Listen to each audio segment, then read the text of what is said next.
जय हिंद दोस्तों। छत्तीसगढ़ लोक सेवा आयोग यानी सीजीपीएससी राज्य सरकार द्वारा आयोजित की जाने वाली लोक सेवा आयोग सिविल सर्विस की परीक्षा होता है, जिसे पास करने के बाद ही आप छत्तीसगढ़ में सिविल सर्विस की नौकरी कर सकते हैं। छत्तीसगढ़ राज्य का स्थापना 1 नवंबर 2000 को हुआ। इसके बाद 3 मई 2001 को छत्तीसगढ़ लोक सेवा आयोग यानी सीजीपीएससी का गठन किया गया। तब से प्रत्येक वर्ष सीजीपीएससी का एग्जाम होता है, लेकिन आजकल तो ऐसा हो गया है कि आप छत्तीसगढ़ में चपरासी को भी नौकरी करना चाहें तो आपको सीजीपीएससी का एग्जाम ही क्लियर करना पड़ेगा।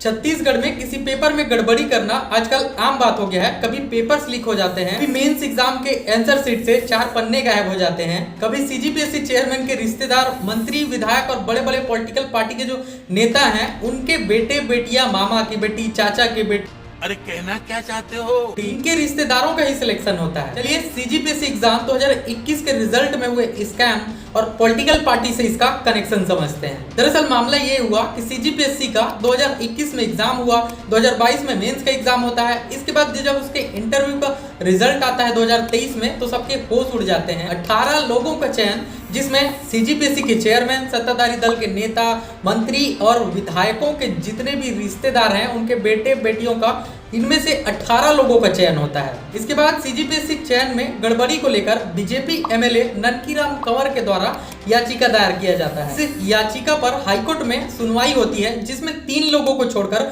बाकी बचे जो 15 थे उनकी ज्वाइनिंग पर हाईकोर्ट के द्वारा रोक लगा दिया जाता है। जिन 18 नियुक्तियों के विरुद्ध में हाईकोर्ट में सुनवाई थी, उसमें नितेश, जो कि सीजीपीएससी चेयरमैन के बेटा बोल रहे थे, हालांकि बाद में पता चला कि किसी सरपंच के बेटे हैं। साहिल, जो कि टामन सिंह के बड़े भाई के पुत्र हैं और इनका सरनेम छुपाया गया है। निशा कोसले, टामन सिंह के पुत्र नितेश की पत्नी है। दीपा अजगले एडिल, ये टामन सिंह सोनवानी की भाई की बहू है। सुनीता जोशी, जो कि टामन सिंह सोनवानी की बहन की पुत्री है। इसके बाद सुमित ध्रुव, ये लोक सेवा आयोग के जो सचिव हैं अमृत खलखो, उनका पुत्र है। नेहा खलखो, जो कि लोक सेवा आयोग के सचिव अमृत खलखो की पुत्री है। बताइए, बेटा बेटी दोनों को ही सिलेक्शन कर दिए। निखिल खलखो, ये लोक सेवा आयोग के सचिव अमृत खलखो का पुत्र है।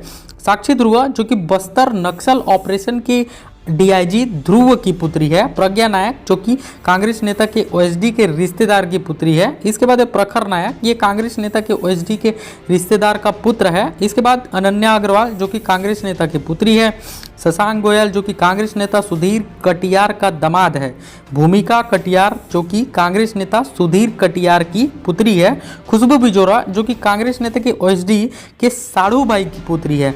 स्वर्णिम शुक्ला, ये कांग्रेस नेता राजेंद्र शुक्ला की पुत्री है। ठीक है। छत्तीसगढ़ में पिछले कुछ सालों से ऐसा कोई एग्जाम नहीं हुआ है जिसमें विवाद उत्पन्न न हुआ हो। शिक्षक भर्ती में घोटाला, सब इंस्पेक्टर भर्ती में घोटाला, पीसीएस एग्जाम 1 साल प्री, 1 साल मेंस और 1 साल इंटरव्यू, मतलब 3 साल में एक एग्जाम हो पा रहा है। कई बार तो एग्जाम कैंसिल हो जाते हैं, पेपर्स लीक हो जाते हैं। लेकिन इस सब में पॉलिटिकल पार्टी और भ्रष्टाचारी नेताओं का क्या, उनके बेटी बेटियों का सिलेक्शन तो हो ही जाना है। लेकिन एक निर्दोष छात्र जो घर की गरीबी के बीच अपना सब कुछ त्याग कर मेहनत करता है और सोचता है कि इस बार तो सिलेक्शन हो ही जाएगा, पर इनके जैसे भ्रष्ट चेयरमैन की वजह से छात्र का वो सपना भी टूट जाता है। अब तो ऐसा लगने लगा है जैसे छत्तीसगढ़ भ्रष्टाचार और धांधली का शिकार हो रहा है। सारी नौकरियों में सिलेक्शन सरकार की कमाई का एक जरिया बन गया है। और रही बात कोचिंग सेंटर वालों की, तो उनको तो केवल बिजनेस करनी है, कोचिंग को एक व्यापार बनाकर रख दिया है। स्टूडेंट से केवल पैसे कमाना जानते हैं, लेकिन उनके दर्द में खड़ा होना नहीं। आज छत्तीसगढ़ में भी कोई खान सर जैसे टीचर होते तो स्टूडेंट्स को